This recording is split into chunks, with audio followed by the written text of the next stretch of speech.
Agradezco a Jorge Arredondo Guillén, ex subsecretario de Movilidad en el Estado de México, que nos tome una conversación para platicar sobre el tema de las placas, el reemplacamiento, la revalidación vehicular y bueno, los temas que hay alrededor de este sistema para identificar vehículos y propietarios. Jorge, ¿cómo está? Muy buenas tardes. Muy bien, Juan Carlos, a tus órdenes. Saludo a tu auditorio. Jorge, en el Estado de México, ¿cuántos vehículos se encuentran en el padrón de la Secretaría de Hacienda? Mira, en la Secretaría de Movilidad, en el Estado de México está dividido lo que son vehículos particulares y las placas se otorgan a través de finanzas. El registro y el padrón lo llevan a través de finanzas. Y en la Secretaría de Movilidad se lleva todo lo que es transporte público, Sí. evidentemente el estatal. Existe actualmente poco más de 132,000 taxis registrados y alrededor de 60,000 vehículos entre combis, microbuses y autobuses, porque tenemos carreteras federales y algunas de estas empresas utilizan placas federales. Sí. ¿Cuánto cuesta un trámite de placa para un taxi, para un vehículo de transporte de personal, para un vehículo de transporte de personas, el servicio público de transporte? ¿Cuánto es lo que cuesta en el Estado de México hacer este trámite? Mira, no es la placa precisamente lo que tiene el valor, la placa tiene un valor de 400, 500 pesos, sino es la concesión. Sí. Para explicar un poco mejor y que tu público lo pueda entender, se habla mucho del taxista tolerado o de los vehículos de transporte masivo tolerados. La pregunta es, ¿quién los tolera? Circulan con placas particulares, evidentemente al no tener placas de transporte público, son vehículos más bien ilegales. ¿Qué tránsito les permite hacer esta circulación? De ahí que nosotros hemos tratado en el Estado de México, mientras que estuvimos, evitar esta cuestión del tolerado, porque pues no hay tolerancia al respecto. Lo que sí es que se debe otorgar una concesión, y qué es lo que se cobra en cada uno de los casos. Desgraciadamente, y debo de reconocerlo, y las autoridades actuales del gobierno del Estado están trabajando, supongo, en ello, el transportista no es una empresa consolidada como tal, a pesar de que ya se convirtieron hace algunos años todas en empresas, pero no trabajan de esa forma. Siguen trabajando hombre camión, hombre taxi, se unen a un sitio, a una organización, y de ahí proviene la ilegalidad que trae consecuencias pues muy graves para el público usuario.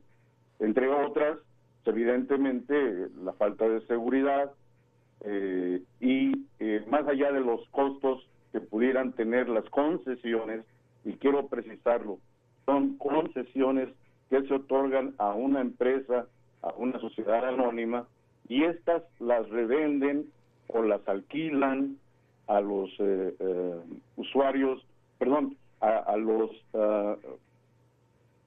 concesionados, de alguna forma de manera ilegal, y esto se convierte pues evidentemente en una falta de seguridad social para los choferes, de tenerlos bajo circunstancias no convenientes en su trabajo. Trabajan más horas de las que deben porque deben de sacar la cuenta, deben de pagarle a quien les presta o les alquila el coche. Si es propietario del vehículo, pues tienen que pagar a la organización o al sitio su ingreso, y esto es lo que trae como consecuencia pues todo el desorden, que debo de aceptarlo, existe en el Estado y en el país en general. Simplemente, pues, vemos la situación que sucedió con lo de Chiapas, el tráiler que presuntamente no era de la empresa, que se dice que utilizaron su logotipo, pero traía placas federales, y para esto requería de un registro y de un otorgamiento. Perdón que me meta a ese nivel federal, pero esto ejemplifica lo que produce la ilegalidad en cuanto al transporte público. Si el transporte público fuese seguro, Juan Carlos, pues evidentemente habría menos vehículos particulares circulando, y estamos en condiciones adversas en ese sentido, ¿no? Sí, ¿cómo se asegura a un usuario del transporte público que el vehículo, el taxi que está tomando es un taxi legal y que las placas que trae ese taxi son placas que son destinadas al servicio público de transporte? ¿Son diferentes en su diseño? ¿Qué mecanismos de seguridad puede tener el usuario? Mira, las placas de entrada de taxi son distintas a las de las microbuses y a los de las combis. Sin embargo, son distintas a las particulares. Los números no van en la misma frecuencia que las placas de los particulares. Los particulares son distintos y tienen una serie de elementos de seguridad que obviamente con lectores deberían considerarse como seguros. Pero también traen una cromática especial, cromática que evidentemente también debería, y este es un programa que nosotros teníamos ya muy avanzado, cromática que debería de generarse, y esto es una recomendación a las autoridades, desde la propia autoridad. Es decir, en cualquier lugar, en cualquier tallercito, en cualquier esquina, te pintan la cromática o te ponen las calcomanías de la cromática, las venden a los taxistas, sean o no emplacados legalmente, y esto pues no debiera de ser así. Las cromáticas debieran tener también algún elemento de seguridad con un lector que permitiera al leer la cromática, leer también las placas que correspondan a la empresa a la que les fue otorgada la concesión, y esto evitaría pues mucha ilegalidad. Ilegalidad lleva, y perdón, pero que me extiendo un poco en ello, Juan Carlos, pero creo que es muy importante tu pregunta, porque trae muchas aristas. Tú sabes que los asaltos en el Estado de México y en la Ciudad de México, sobre todo en los microbuses y en las combis, en las van, se han venido generando día a día. Y esto trae como consecuencia, mejor dicho, es resultado pues de la ilegalidad. ¿Por qué? Porque tanto las policías que deberían de detener a todo el vehículo ilegal, a todo el vehículo que no está debidamente concesionado, pues entran en contubernio con las organizaciones, y desde ahí inicia lo ilegal.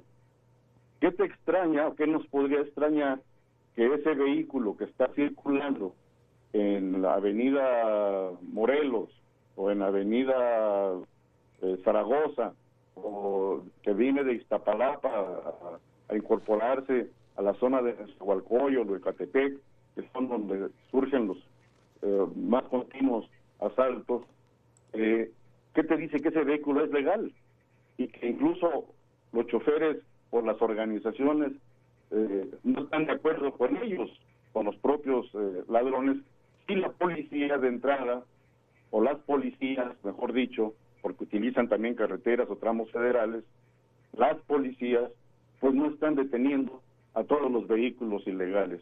Por eso te hablaba yo, cuando se habla de vehículos tolerados, que es una forma un adjetivo de describirlos, pues dices tú, bueno, de entrada, la Secretaría de Movilidad del Gobierno del Estado, a través de la Secretaría de Finanzas o de Movilidad, pues no los tolera. Sí. Los tolera quienes están atentos en las vialidades y supervisando y revisando infraccionando aquellos vehículos que no son legales, tanto particulares como los de público. ¿Por qué? Porque los de servicio público traen placas particulares. Entonces lo sacaron para un vehículo particular y lo mantienen como particular con cromática de taxi o de van cromatizada. Que te digo, en cualquier lugar lo pueden cromatizar.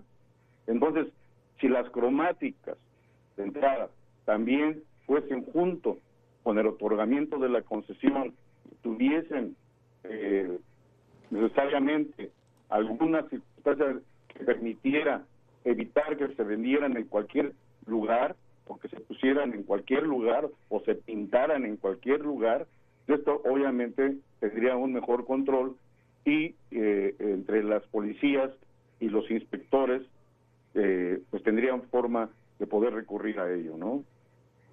Sí. Jorge Arredondo Guillén, ex subsecretario de la Secretaría de Movilidad del Estado de México, le agradezco mucho que nos haya compartido sus puntos de vista y estos datos que sirven para que la audiencia se forme una idea de cómo se pueden cometer delitos a partir del uso de placas irregulares. Muchas gracias, Jorge. Estamos en contacto. Que tengan mucho cuidado con los vehículos que están, los que se les famosos blancos, que no están cromatizados, y que las placas correspondan a transporte público. Claro. Gracias, Jorge. Que esté muy bien. A ti, Juan Carlos. Hasta pronto. Saludos.